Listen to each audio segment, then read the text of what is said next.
Great. And so Justin, I appreciate you giving me permission on stage to talk about this next question.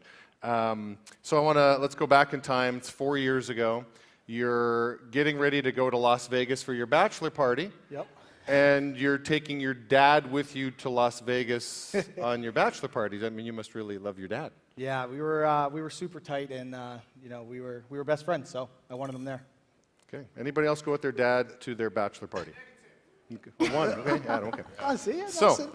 So here's where this gets a little tricky. So you're at the airport. Your dad goes to the bathroom. You're texting your dad, "Hey, Dad, we got to get going." He's not responding. You walk to the bathroom. There's a police officer standing in front of the bathroom, and you knew at that moment what had happened. And what had happened is your father had a heart attack and passed away in the bathroom. You had just moved to Philly. You just opened up 2 outside deals. You're running an office in Philly with 6 reps. To say you weren't motivated, somewhat of an understatement, because your dad was your big why. Like your dad was the person you really worked hard to. You wanted to take care of your dad. And so you were in a mental funk. I mean, how did you turn things around? Yeah, well, it started out lighthearted, and you brought the heat. So, I try and make a joke because it's still kind of tough to talk about, but I can tell you this, Jamie, it was not easy. I had a ton of support from Nelson and Adam, and they're just always being there. I mean, you get a ton of calls with Gary and Vera, and it was just tough. I mean, I think everyone needs to understand of how close me and my dad really were. Saying he was my best friend is kind of an understatement. He was the guy that I just constantly wanted to make proud, whether that was playing hockey in college, playing professional, getting into sales. Like, I talked to him 3-4 times a day, every day. So it was tough. Like, I was genuinely lost without him.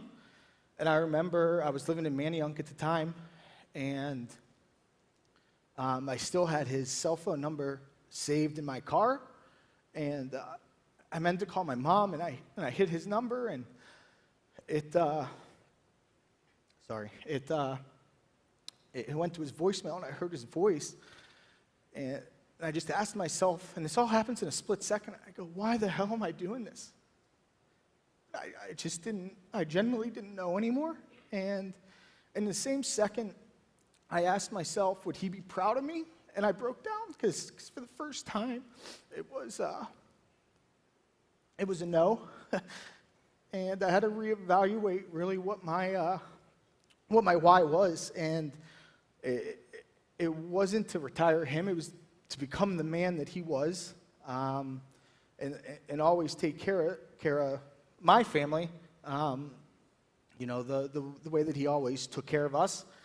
And I had to define what my family was, and what I realized is that my family wasn't just my wife. It wasn't our fiance at the time. It wasn't about the kids that we were going to have. Obviously they are my family, but it was now taking care of my mom, taking care of my 3 younger siblings, trying to make sure that they didn't have any lifestyle changes. And then it was my guys. They trust me with, honestly, their lives and their future, and I just want to come through for my family as much as humanly possible. And I think that moment, I'll be honest with you, if I didn't call him that day, I really don't think I'd be here. So I was just having support and, really finding out what my why was, and, obviously trying to make him proud every day. So That's awesome. Thanks. That's awesome.